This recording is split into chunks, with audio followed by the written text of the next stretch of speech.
two of the greatest warriors in history. The noble samurai from Japan, a master of precision and technique. The armored knight from Europe, a symbol of strength and resilience. But what if they were to face off in a duel? Who would emerge victorious?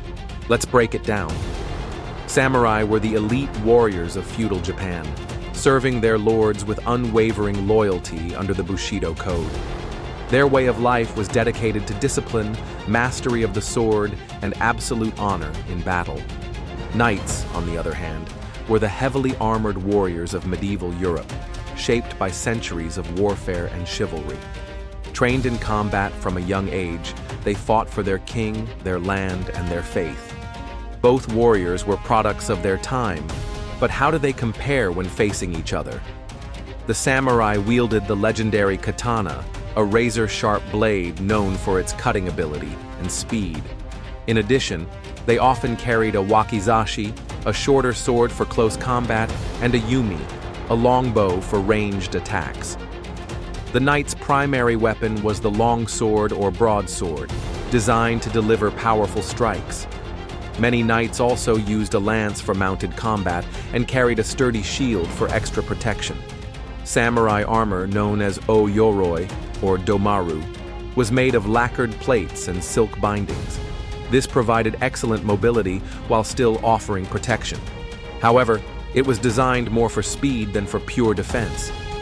A European knight wore a full suit of steel armor, capable of withstanding slashes, arrows, and even some blunt force attacks. This made him incredibly resilient in battle, but also reduced his speed compared to a samurai. Samurai spent their entire lives mastering Kenjutsu, the art of the sword. Their training emphasized speed, precision, and counterattacks. A skilled samurai could strike and sheath his blade before his opponent even reacted.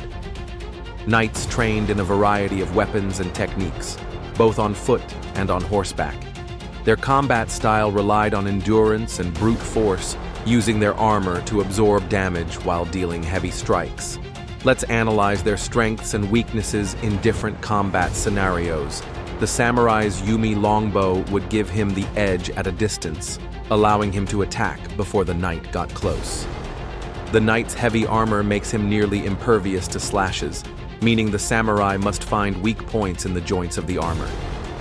The samurai moves faster and strikes with precision, while the knight can endure more damage and overpower his opponent if he gets close enough.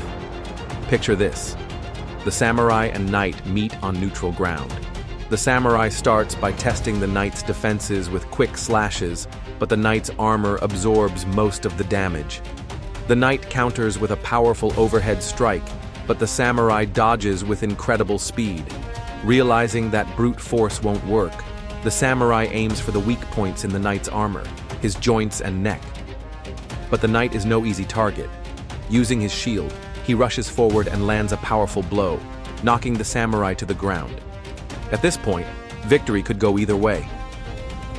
The outcome of this duel depends on several factors: environment, experience, and combat strategy.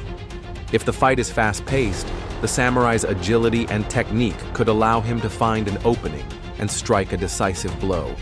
However, if the battle drags on, the knight's armor and endurance could wear the samurai down, eventually leading to victory. In the end, it's a battle of skill versus resilience, precision versus power. So, what do you think? Who would win in this legendary duel? Let us know in the comments.